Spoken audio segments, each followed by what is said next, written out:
Ukhulele. Ulinde isikhathi ngoba lento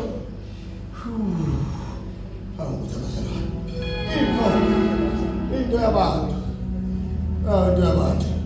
Into yabantu idinga umuntu kodwa ngathi kube ngisazi siyasizwa singasho. Idinga umuntu okhulile. Yeah. Mature. Very mature. Siyabona, awusiyeshumana njalo. Ngeke ngikhona mase ngiyeshumana. Njoba ukhulelwe. Angithi step sesishilo. Impawu seziyasha.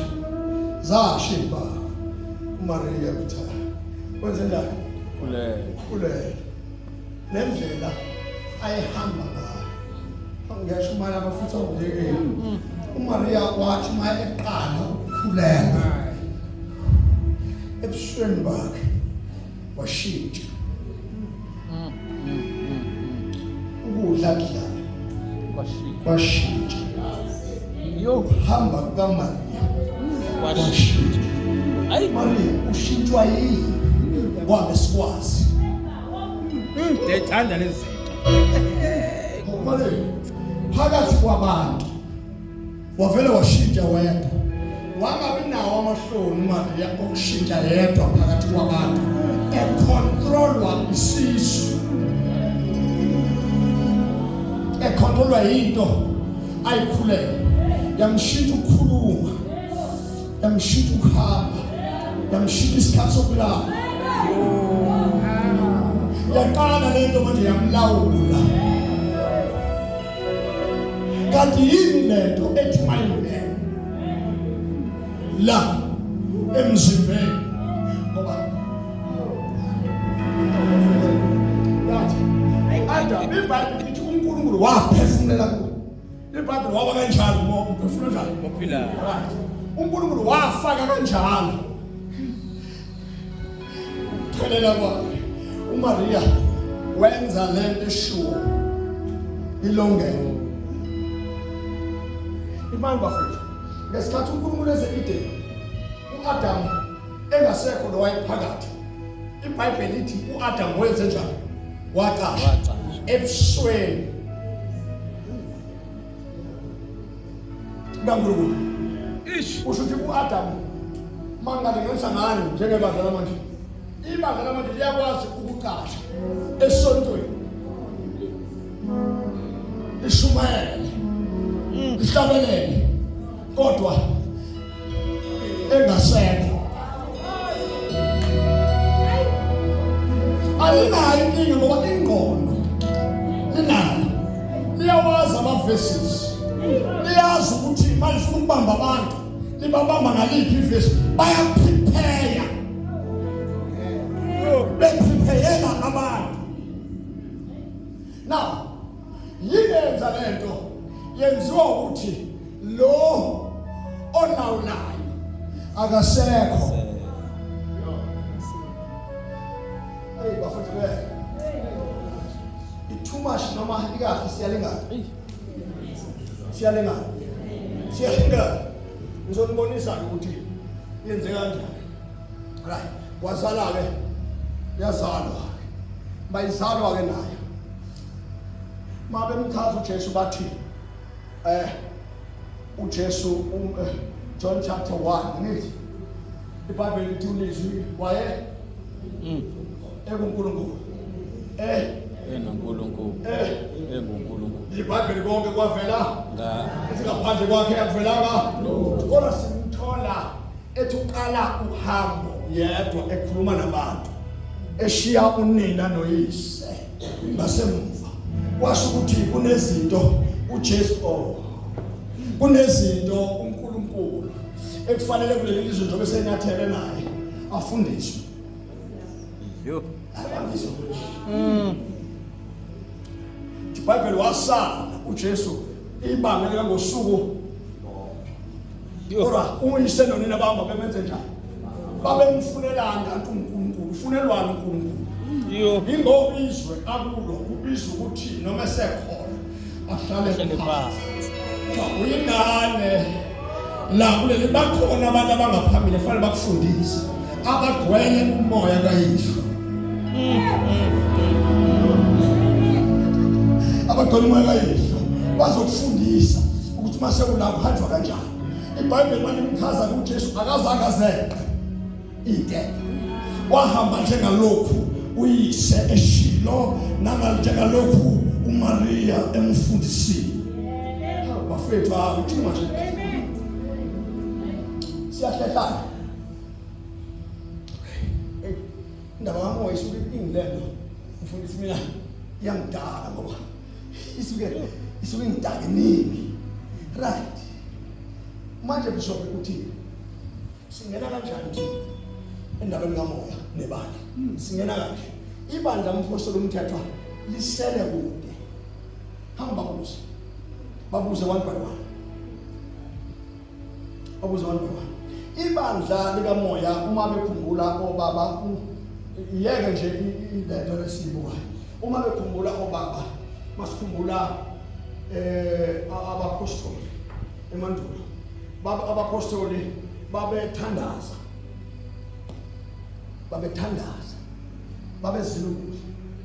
Ngithi right. Babengazijahe izinto. That is why iBhayibheli lithi ke ngesikhathi uJesu esenabo abafundi lithi iBhayibheli wathi uJesu kubapostoli abenze njani? Ahlale phansi. Abahlala. Wathi abahlala. Why wenza abahlala? Why?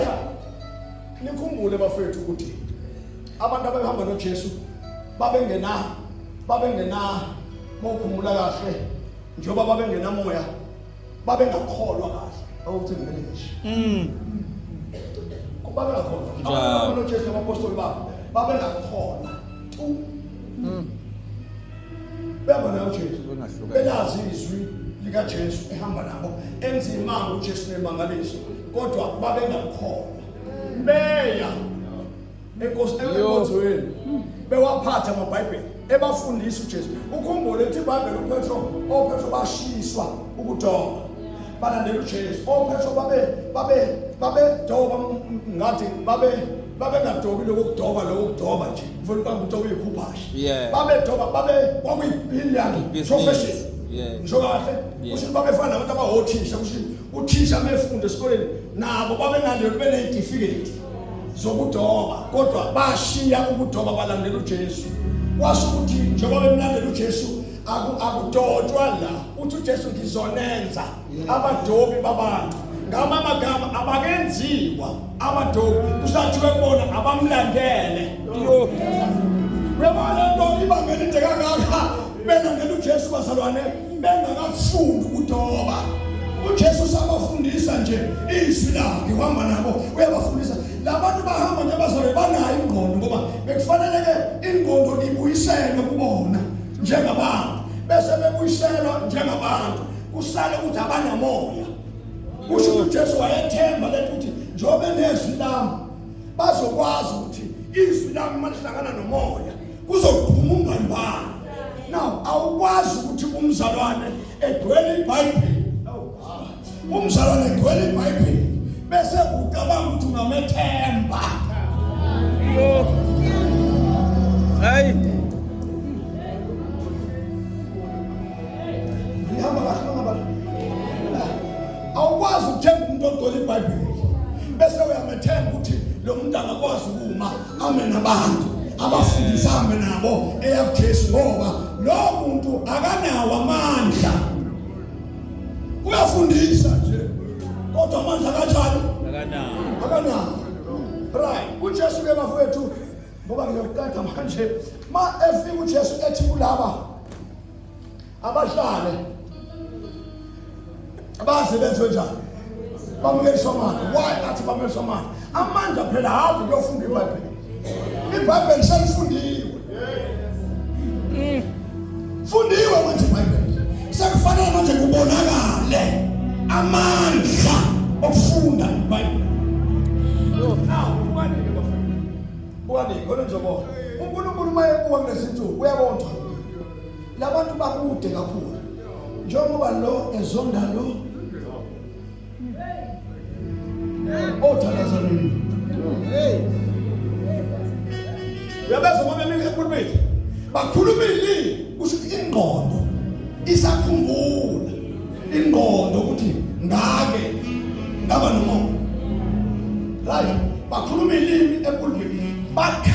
inyembe ungathi bakhala ngoba bephenduka kanti hayi ngoba bekhala bephenduka umoya kaNkulunkulu phakathi kubo uyakhatha manje ngaphenduka manje asuke nje la kulendlu ishibanda lika Jesu asuke la kulendlu aye lapha kule yandlu noma lapha kulwamuzi axabene nawo awuthi abafowethu bapha abantu bakamoya abantu bakamoya awengadi ibanga likamoya mfowethu angazi kwenzakalani ngalo angilazi ngisakukhumbula lashona nobaba uGumede lashona no Mampayita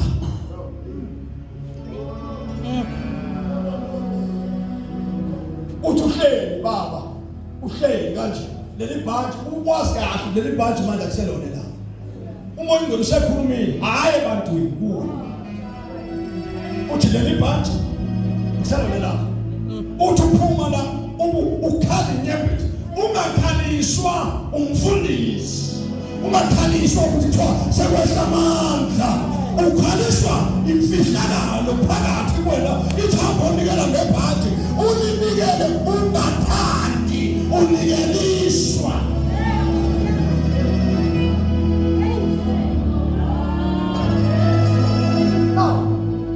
sizothini ngadawethu ngoba ibandla liyazonda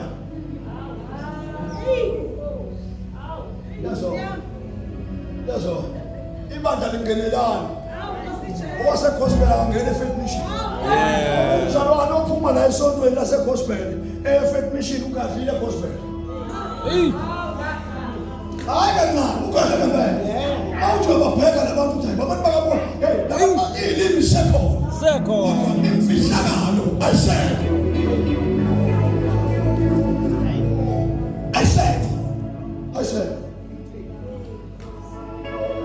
ufiwe now senze njalo befundisi ukasharisha ibandla silisa kuyena umuntu asidingi lo sidinga 10